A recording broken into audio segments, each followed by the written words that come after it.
Assalamualaikum warahmatullahi wabarakatuh. Halo teman-teman yang dirahmati Allah.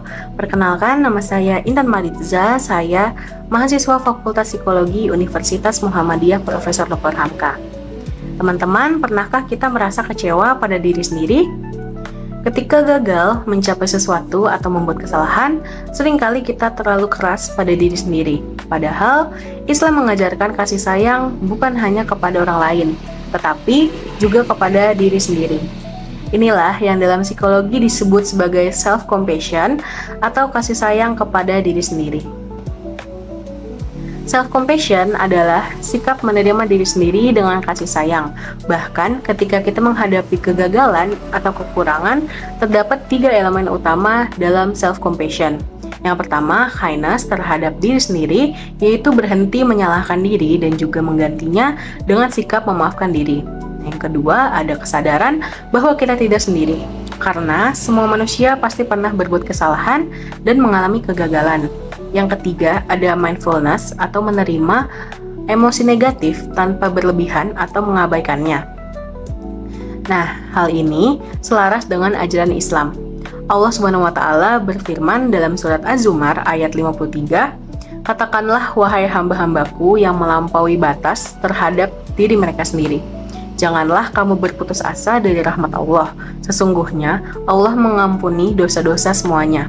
Sungguh Dialah yang Maha Pengampun, Maha Penyayang." Ayat ini menunjukkan bahwa Allah begitu mengasihi kita. Bahkan ketika kita melakukan dosa besar, Allah tetap membuka pintu pengampunan. Jika Allah saja Maha Pengampun, mengapa kita tidak berusaha memaafkan diri kita sendiri? Rasulullah SAW juga mengajarkan kepada kita untuk tidak berlebihan dalam menghadapi kesalahan. Dalam sebuah hadis, beliau bersabda, "Sesungguhnya Allah menyukai kelembutan dan segala urusan." Dalam hadis riwayat Bukhari dan Muslim. Maka lembutlah kepada diri sendiri sebagaimana kita diajarkan untuk lembut kepada sesama. Kesalahan bukan akhir dari segalanya, melainkan awal untuk belajar dan memperbaiki diri. Teman-teman sekalian, memiliki self-compassion akan memberikan banyak sekali manfaat, baik dari segi psikologi maupun spiritual. Yang pertama, mengurangi stres dan kecemasan. Ketika kita menerima kekurangan dengan hati yang lapang, jiwa kita akan menjadi lebih tenang. Nah, yang kedua, ada meningkatkan rasa syukur. Kita menyadari bahwa meskipun tidak sempurna, Allah tetap memberikan banyak sekali nikmat kepada kita. Yang ketiga, dapat memperkuat hubungan dengan Allah.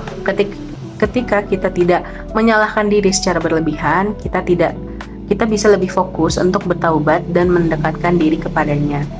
Nah, teman-teman sekalian, marilah kita belajar untuk mempraktikkan self-compassion sebagai bentuk rasa syukur kepada Allah. Ingatlah bahwa kelembutan kepada diri sendiri adalah bagian dari rahmat Allah yang harus kita jaga. Janganlah kita menjadi musuh bagi diri kita sendiri, tetapi jadilah sahabat terbaik untuk diri kita.